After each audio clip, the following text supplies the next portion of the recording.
Hi, this is Joe again with another movie review. And for the start of this video, we're going to be discussing the 1990 film. Yes, I'm actually going to do this junked off movie. The 1990 film Ghost, starring Patrick Swayze, Demi Moore, and Whoopi Goldberg. Yes, I can't believe I'm actually doing this movie. Uh, of course, this movie was a huge hit in 1990, and it was like the number one movie in the box office for weeks on end. And women were just gushing over this movie, and it is kind of like a sappy, uh, otherworldly love story. For those of you who one of the few who haven't seen this movie, this is a movie that's about Patrick Swayze and Demi Moore play this yuppie couple. And it's one particular night after they go out to dinner, Patrick Swayze Patrick Swayze and Demi Moore, they both get mugged, and the mugger kills Patrick Swayze's character, and playing out characters like Sam and Molly, those the characters' names, kills Sam. Sam dies, or mugs Sam, and during the mugging, Sam fights back. The guy had a gun, and of course shoots Patrick Swayze's character, and he dies. And for the rest of the movie, he is a ghost. For the rest of the film, and this happens like about 10 minutes into the movie, and the rest and it's like just over 2 hour film. He's a ghost for like the next almost 2 hours, and of course you thought it was just an average mugging, and it's almost like the rest of the movie he's a plot. He's a ghost. Patrick Swayze or Sam is a ghost for the rest of the film, and it's like, okay, what's the plot here? Because this thing could be over in like in a half hour, an hour television show, not a 2 hour movie. Um, because you go like, where's the plot here? The plot is, of course, what happens is that there was a guy who Sam works with, because Sam works in a bank, and his co-worker named Carl, I forgot who he was played by, embezzled $4 million from the bank and had it as fun. And the only reason how he get the money out is if he gets Sam to give him the bank codes, because Sam was in control of the bank codes for a particular account, and this guy Carl wants to get access to put $4 million embezzled into this account, and to pull the $4 million out and to give it to like these drug dealers that he was involved in. It's like real convoluted plot, and you don't even know what the hell the plot is until maybe like almost an hour, about 45 minutes to an hour to after Sam was killed. Or after his character was killed off, then you find out what the actual plot was, because the co-worker called embezzled his $4 million and couldn't get access to this account that Sam has the bank codes for. Sam didn't do anything illegal, mind you. But this guy called it. And he wants to access this account so he can embezzle his $4 million.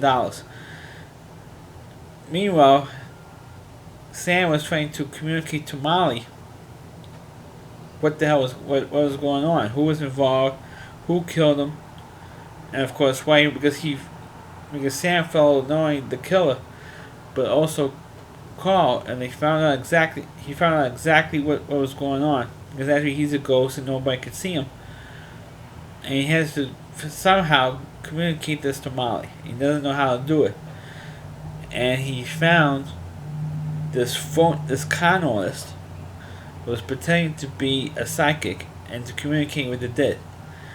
And this character was played by Whoopi Goldberg, and can't believe it or not, she actually won an Academy Award for this performance. And at the time, he didn't know, or Sam didn't know, that Whoopi Goldberg's character was a con artist. He just has psychic readings, right? So he somehow communicates with Whoopi Goldberg, was able to do it, like that. He couldn't do anything else but communicate with her. At the time that he sees Whoopi Goldberg's character, Sam does, he couldn't do anything. He couldn't walk through walls, or doors, or move something with his mind for psychic or paranormal stuff you would see in the paranormal activity movies. Sam could not do at that time, which I want to get to in a minute. Uh, and of course, he tells Ruby Goldberg's character, "Hey, you gotta communicate with my girlfriend that she's in danger and all this stuff is going on." And of course, which is one of the funniest scenes in the movie. Ruby Goldberg does go to Molly's apartment and says, "Hey," and Sam says, "Hey, tell her you're in danger." So you can't just blow it out like that, Sam. I said, "I gotta do it my way." He said, "Okay, fine, do it your way." And he goes, "Molly," and Ruby Goldberg says, "Molly, you're in danger, girl." Like that, which is like the biggest laugh scene in the whole film. Um, and of course, at first Molly's convinced that hey, at first Molly thinks that Ruby Goldberg's character is a nut, and then of course she tells her like little things that no one else could know. Same thing, all these phony psychics you see on TV. Same thing. How can they know this? How can they know that? Well, somehow Ruby Goldberg knows about that stuff. Knows little things that Sam is whispering in his ear, or Patrick Swayze is whispering into her ear, what stuff is going on. So of course, she's convinced, and then actually when Molly does report this to the police didn't believe her. Says, "Hey, the guy who you said killed your boyfriend, you don't have a follow on, but we have a follow on, Ruby Goldberg's character, and she's a con artist. She's been doing this for over 20 years, conning people. So first, they don't have, once again, they don't have anything to do with Ruby Goldberg's character. Molly doesn't have anything to do with her. But then, of course, eventually she convinces her, hey, this is how they convince her to do it. There was a scene where Patrick Swayze gets help or advice from another ghost in a subway. I forgot who the actor plays the part, but not too long afterward, he died of a heart. The actor who played the part actually died of a heart attack, and he got praised for this. He thought it was just some crazy nut. But it does show Patrick Swayze how to move stuff as a ghost, and so he does that, and he pretty much kills off the guy who kills him early in the film. And of course, he does the same thing with Carl. Carl also dies. Oh, spoiler, he dies at the end of the film. And of course, also good, which I'm getting a little bit ahead of myself. So because this other ghost help Sam move stuff with his mind, he convinces Molly that he's there with her. Maybe not in a physical form, but in a spiritual form. He's there with her, watching over her. And then, of course, now she's convinced again. So, and they're like, how can we resolve the situation? And they said, "Oh, I know exactly what to do," and he gives Ruby Goldberg all the information. "Oh, here's the account. Sign it with this name, or do this." And says, "Okay." So she does this whole spiel, get the $4 million that Carl won, and put in a cashier's check, and then donate that money to a bunch of nuts. But it's kind of ironic because I think the next movie Whoopi Goldberg made was Sister Act. So it's kind of funny that scene where she gives the $4 million that Carl embezzled to a bunch of nuns for charity. So which is kind of funny too, because one of the nuns saw what the check was, and she faints. Which is a Nashville big, scene. They actually got a laugh out of it. Of course, by the end of the movie, the whole situation is resolved. Carl is dead. The guy who killed Sam dies. Carl dies, and you see the hell. And all you see like this real dark shadows, 4 or 5 shadows, that grabs his soul and brings him down to hell. And then meanwhile, of course, at the end of the movie, after this whole thing is resolved, that's when Sam goes to heaven. And then, for the first time since Sam died, was when Molly sees when Molly sees Sam. And then, of course, he says goodbye. And he says, "I love you." And he says, "I love you, Molly." And she says, "Ditto," which is one of the lines. everybody kept saying ditto, ditto, ditto because from Ghost. Because previously, before Sam dies, every time Molly says "I love you" to Sam, Sam responds instead of saying "I love you too," he'll respond by saying "ditto." So when Sam dies, he says, "Oh, I love." Says to Whoopi Goldberg, "Tell her I love her." It says Sam says he loves you, and of course Molly says Sam never says that. I said just tell her ditto. And Whoopi Goldberg says, "What the hell does ditto mean? Ditto." And then of course Whoopi Goldberg is then convinced that hey, this is really Sam communicating with her. At first, at Molly's and Whoopi Goldberg's first meeting. Now, of course, the two things that, of course, is made famous from this film is not only Whoopi Goldberg's Oscar-winning performance, which I mentioned earlier. The only other thing two things that come out of this movie was the resurgence of the song "Unchained Melody" by the Righteous Brothers, because that was a hit back in the 1960s. And some 20 years later, 20 odd years later, it became a hit once again because of Ghost. Because that's the scene, and because that song is played continuously throughout the movie, and not the actual song, but at least the music part of that song is played throughout the whole movie. And of course, that song was played during the famous love scene between Patrick Swayze and Demi Moore. And Demi Moore was like smoking hot. I mean, she was smoking hot for a long time, but now she got a real kickstarter for career for being in Ghost. Of course, one of the big controversies with Ghost is, of course, that the movie kind of sucked. I mean, like I said earlier, I said, where the hell was the plot? I mean, it was like so long, so why was he killed off within the first 10 minutes? I mean, it was ridiculous. It was silly to kill off the main character within 10 minutes. Then you find out why, like I mentioned earlier, but it was like really took a real long time to get to why was Patrick Swayze's character killed off. And the guy who did it says, who cares? He's like, it killed him off, but who cares? Attitude. And of course, the guy who played Sam's killer later on was in the remake of Angels in the Outfield. He played one of the players. But that's the only two roles I ever seen that guy in. But it was really, I'm like, where the hell is the plot? I mean, it was great special effects. Whoopi Goldberg's performance was terrific, and the chemistry between Patrick Swayze and Whoopi Goldberg was terrific. Of course, with Demi Moore as well. I thought Demi Moore was terrific. I mean, terrific. Not only was that, but another controversy with Demi Moore was that during the 80s, when she was in the movie the original About Last Night movie, she was famous for having longer hair.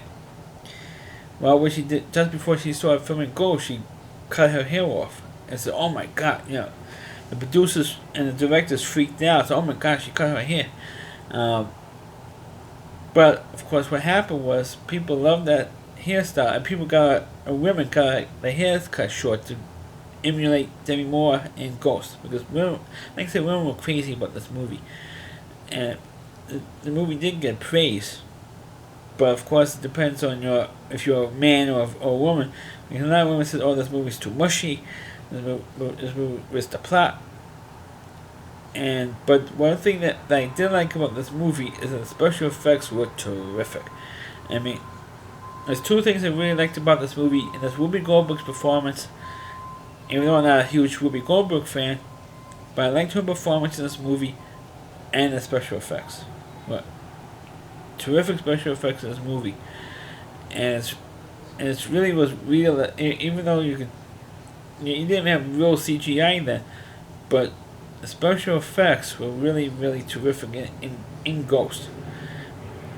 And to me that's what really sold the movie for me, is the special effects, especially with Patrick Swayze going through doors, jumping from one train to another. And at one point, there was one scene where he actually goes into Whoopi Goldberg's body and communicates through Whoopi Goldberg to Molly,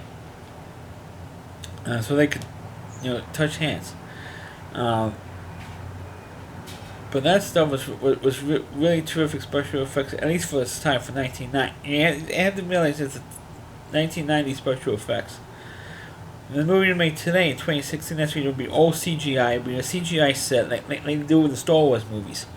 At least the prequels and the latest film would be all done in front of a blue screen or a green screen. Same thing with Ghost. So Ghost was made today in 2016, but all in front of a green screen, so they can get all the ghost or paranormal special effects in this thing. I think the one scene where Patrick Swayze was getting help from the other ghosts, I think they used an abandoned subway station.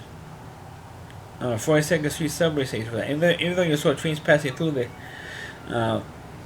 But I think it was used, at that time was an abandoned subway station.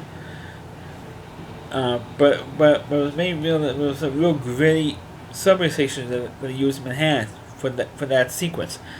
I thought there was several terrific scenes in here.